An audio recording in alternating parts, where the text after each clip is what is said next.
के फिर कुतुबुद्दीन ऐबक आया अपना लश्कर लैके, जिन्हें 30,000 खोखर सपाई ते 15 लाख अवाम का कतल किया, जिंदे अग ला के घर जला ते बच्चे बूढ़े औरतां सारिਆਂ ਨੂੰ कतल करता आम अवाम ਨੂੰ। ਤੇ ਜੰਗਜੂ ਵੀ ਜਿਹੜੇ ਸਨ ਉਹਨਾਂ ਨੇ ਆਪਣਾ ਸਰੈਂਡਰ ਕਰਨ ਦੀ ਬਜਾਏ ਅੱਗਾਂ ਛਲੰਗਾ ਲਾਉਂਦੇ। ਇੰਝ ਦੀ ਸਾਰੀਆਂ ਕਹਾਣੀਆਂ ਹੈਗੀਆਂ ਇਹਦੇ ਖੁਲਾਸਾ। ਤੇ ਇਹ ਮੈਂ ਤੁਹਾਨੂੰ ਸਾਰੀਆਂ ਵਿਖਾ ਦਿੱਤੀਆਂ। ਅੱਗੋਂ ਹੁਣ ਇਹਨਾਂ ਨੂੰ ਟੈਕਨੀਕਲੀ ਵੇਖਨੇ ਆ। ਅੱਗੋਂ ਇਹਦੇ 'ਚ ਵੀ ਰਾਏ ਨੇ ਕਿ ਗੋਰੀ ਨੂੰ ਰਾਮ ਲਾਲ ਖੋਖਰ ਨੇ ਜੰਗ ਦੇ ਦੌਰਾਨ ਸ਼ਹੀਦ ਕੀਤਾ। ਫਿਰ ਉਹਦੇ 'ਚ ਵੀ ਆ ਜਾਂ ਖੈਮੇ ਜਾ ਕੇ ਉਹਨੇ ਪਿੱਛੋਂ ਦੀ ਵਾਰ ਕਰਕੇ ਨਮਾਜ਼ ਸ਼ਹੀਦ ਕੀਤਾ।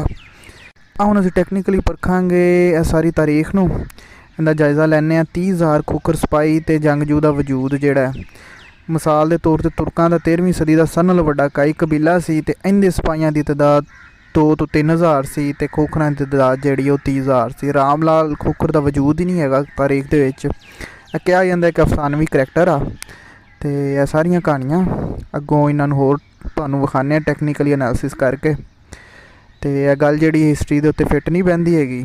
ਇਹ ਸਾਰੇ ਜਿਹੜਾ ਨਾ ਇਹ ਅੱਗੋਂ ਹੁਣ ਅਸੀਂ ਤੁਹਾਨੂੰ ਥੋੜ੍ਹਾ ਜਿਹਾ ਹੋਰ ਐਕਸਪਲੇਨ ਕਰਨੇ ਆ ਕਿ 15 ਲੱਖ ਲੋਕਾਂ ਨੂੰ ਜਲਾਉਣਾ, ਘਰ ਜਲਾਉਣਾ, ਆਮ ਅਵਾਮ ਦਾ ਕਤਲ, ਇਹ ਟੈਕਨੀਕਲੀ ਤਕਨੀਕੀ ਗਲਤ ਆ।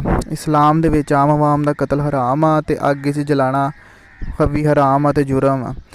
ਤਾਰੀਖ ਜਿਹੜੀ ਆ ਉੱਥੋਂ ਵੀ ਇਹ ਸਬੂਤ ਨਹੀਂ ਮਿਲਦਾ ਕਿ 15 ਲੱਖ ਲੋਕਾਂ ਦਾ ਕਤਲ ਕੀਤਾ ਗਿਆ ਹੋਏ।